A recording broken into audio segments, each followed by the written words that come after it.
Assalamualaikum warahmatullahi wabarakatuh. Saya Suci Citra Intan Pertiwi, mahasiswa PPG Calon Guru Institut Keguruan dan Ilmu Pendidikan Siliwangi, gelombang 2 tahun 2024. Saya akan menjelaskan konteks demonstrasi kontekstual pada topik perjalanan pendidikan nasional, mata kuliah Filosofi Pendidikan Indonesia. Pendidikan pada dasarnya akan terus bertransformasi dari zaman ke zaman, dimulai dari pendidikan sebelum kemerdekaan, yang biasa disebut dengan pendidikan masa kolonial. Pada saat itu, didirikannya sekolah-sekolah untuk mengedukasi segmen-segmen tertentu, diantaranya calon pegawai dan kalangan elit untuk membantu mempertahankan kekuasaan kolonial Belanda di Indonesia. Pendidikan ini diselenggarakan hanya untuk menulis, membaca, dan menghitung secara sederhana, dan dikelola langsung oleh pemerintahan kolonial Belanda dan hanya memiliki 3 kelas pada saat itu. Berikut adalah rekapan perjalanan pendidikan di Indonesia sebelum kemerdekaan. Pada tahun 1845 didirikannya Sekolah Bumi Putra yang diperuntukkan oleh calon-calon pegawai. Sedangkan pada tahun 1902 didirikannya Gerakan Budi Utomo yang kemudian melahirkan Gerakan Perjuangan Pemuda menuju kemerdekaan Republik Indonesia. Dan pada tahun 1922 didirikannya Taman Siswa yang dipelopori oleh Ki Hajar Dewantoro di daerah Yogyakarta. Taman Siswa ini menjadi sebuah gerbang emas menuju kemerdekaan.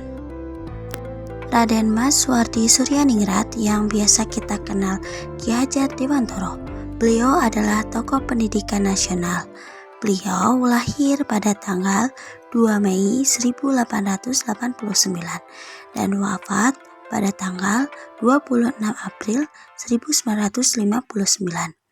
Beliau merupakan tokoh pembaharu yang sangat penting dan berjasa dalam perjalanan pendidikan nasional. Selain itu, beliau juga merupakan aktivis pergerakan kemerdekaan Indonesia. Sebagai Bapak Pendidikan Nasional, Ki Hajar Dewantoro mengemukakan bahwa pengajaran adalah sebuah proses pendidikan untuk memberikan ilmu yang berfaedah untuk kecakapan hidup anak secara lahir dan batin.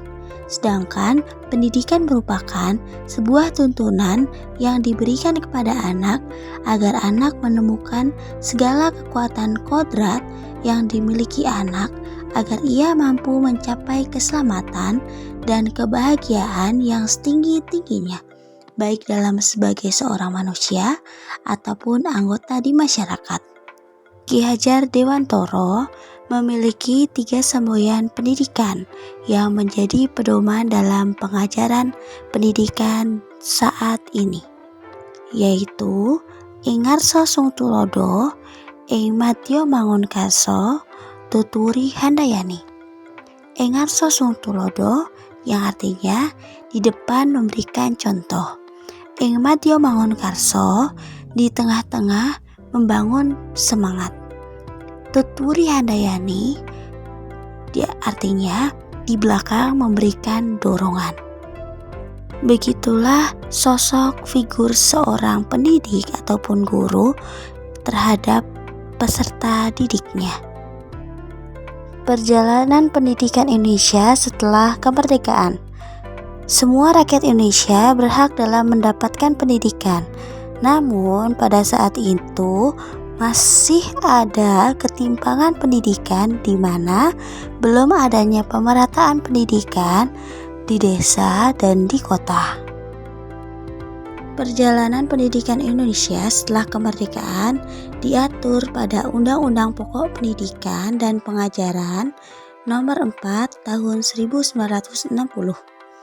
Adapun kurikulum yang pernah diterapkan di Indonesia, yang pertama kurikulum 1947, yang kedua kurikulum 1952, yang ketiga kurikulum 1968, Yang keempat, kurikulum 1999.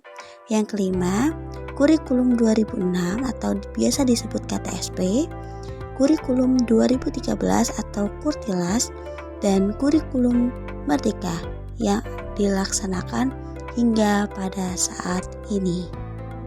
Adapun profil yang dilaksanakan pada kurikulum Merdeka yaitu profil pelajar Pancasila yang meliputi beriman, bertakwa kepada Tuhan Yang Maha Esa, dan berakhlak mulia. Yang kedua, berkebinekaan global. Yang ketiga, bergotong royong. Keempat, kreatif. Kelima, bernalar kritis. Dan yang keenam yaitu mandiri. Terima kasih atas perhatiannya. Semoga ilmu yang ada pada video ini dapat bermanfaat dan menginspirasi kita semua. Saya akhiri, wassalamualaikum warahmatullahi wabarakatuh.